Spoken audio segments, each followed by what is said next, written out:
Yes, Aotearoa likes to pride itself on being 100% pure, but residents of Te Tairāwhiti say their waterways are far from that.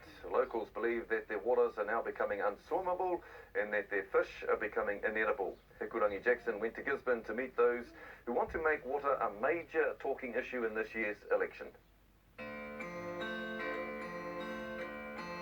Water is our life, and my grandmother told me the translation of the word Māori means as clear and pure as water.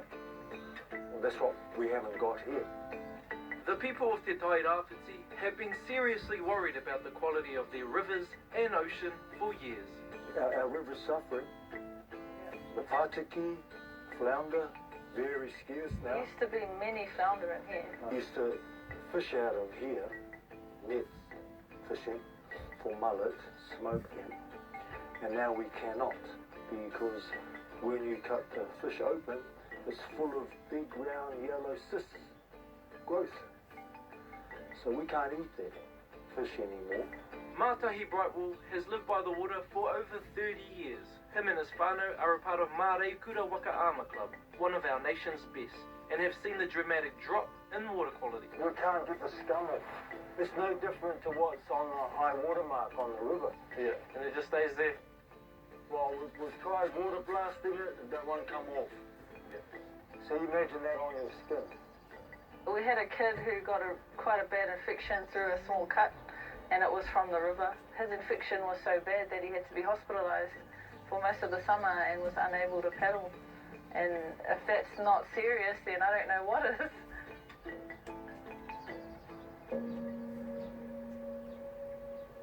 The outflows of raw sewage and other contamination has driven locals to become activists.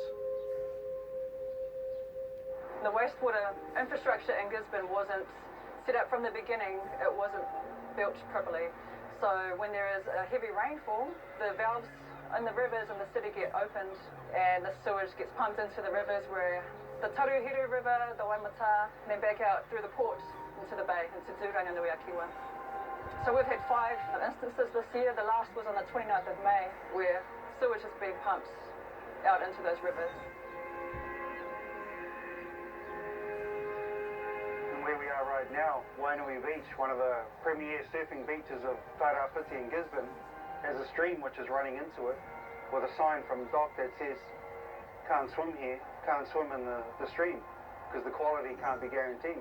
So we are definitely reaching a tipping point. In fact, some of our rivers, they have gone past that, or some of our smaller streams, urban streams especially, just a legacy of contamination by inappropriate decisions really. Yeah, we're totally not 100% pure. I think we can package up 1 or 2 awa and make them look good, but we ignore the majority of the awa.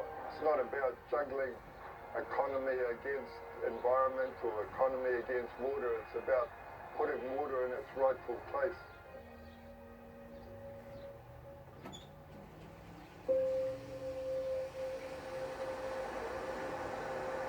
Our waters are dying already. Our rivers, our lakes, our streams. What will our children have? Yes, water quality, the sale of water, all big issues. Mecca, the water policy launched by Labour this week. What's in it for Māori, and how's that water policy going to fix up rivers in Turanganuiakiwa? Scotty, koe te awa, ko te awa te koe, which means we all have a responsibility to ensure that all our waterways are swimmable. And under Labour, that's what we guarantee to do over a generation. We're also going to ensure that there's a royalty on people that take water for profit, and that money will go back into the regions to help with the restoration of our waterways. And I think that's exciting. We're also going to have a real standard of swimmability, not this half-pie baked one of wadeability, which the current government has promised, and now they're pushing it out even further. This is a serious issue for the people of Ikaroa Rāwhiti. It needs a serious government that's committed to cleaning up our waterways. The farmers are up in arms about this, though, aren't they? Because in effect, it's kind of taking money from farmers to clean up waterways. So how are you going to appease farmers within this policy? Well, how we're going to do it is the price of water, because that's what's happening around. We're going to charge enormous amounts of money. We've said that we're going to work with those industries, with the farmers, with the growers, to ensure that it's a fair price. We're also saying that if you're taking water out of the municipal supply, that it won't be affected.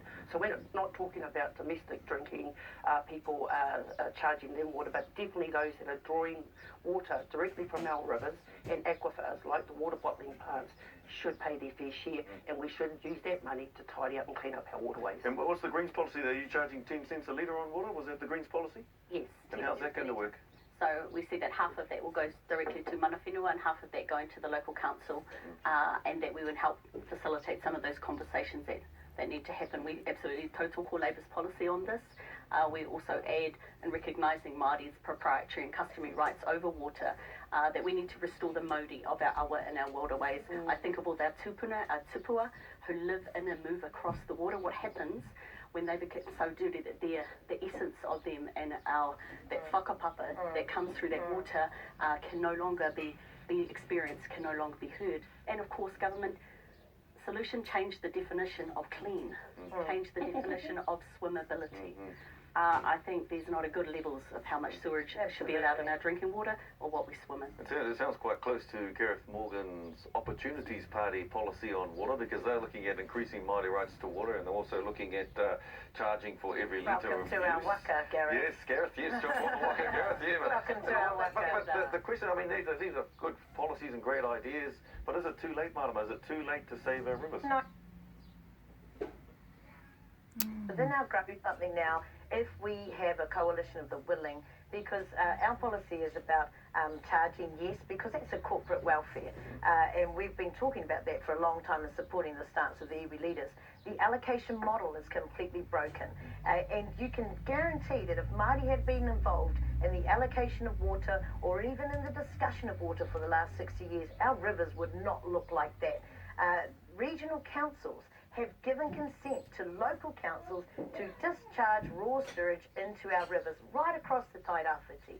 The other thing that we need to make sure of is that the cost that we charge doesn't completely smash all of our horticulture and our agriculture industries, but if they get a corporate welfare off that just for profit, and everyone says, oh, but we're building the economy, but they're getting profit off this.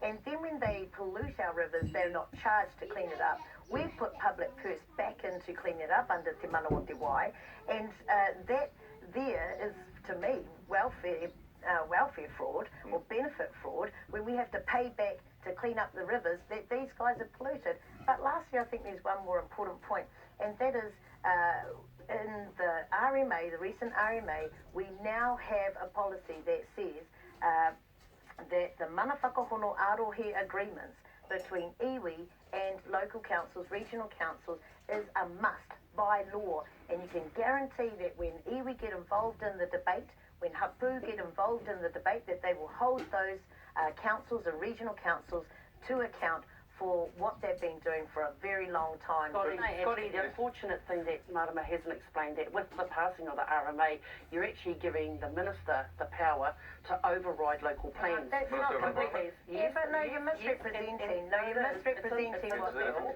It is in the bill that ministers can trump local plans. So if iwi with the council have some commitment, the government under this RMA can actually come over and trump it. That's we the part already have Te Mana o Te Wai. We've said that. Okay, Marama, we're going to carry on this discussion shortly. Coming up, plenty more from the debate around the Ikaroa Rāwhiti and with our Ikaroa candidates.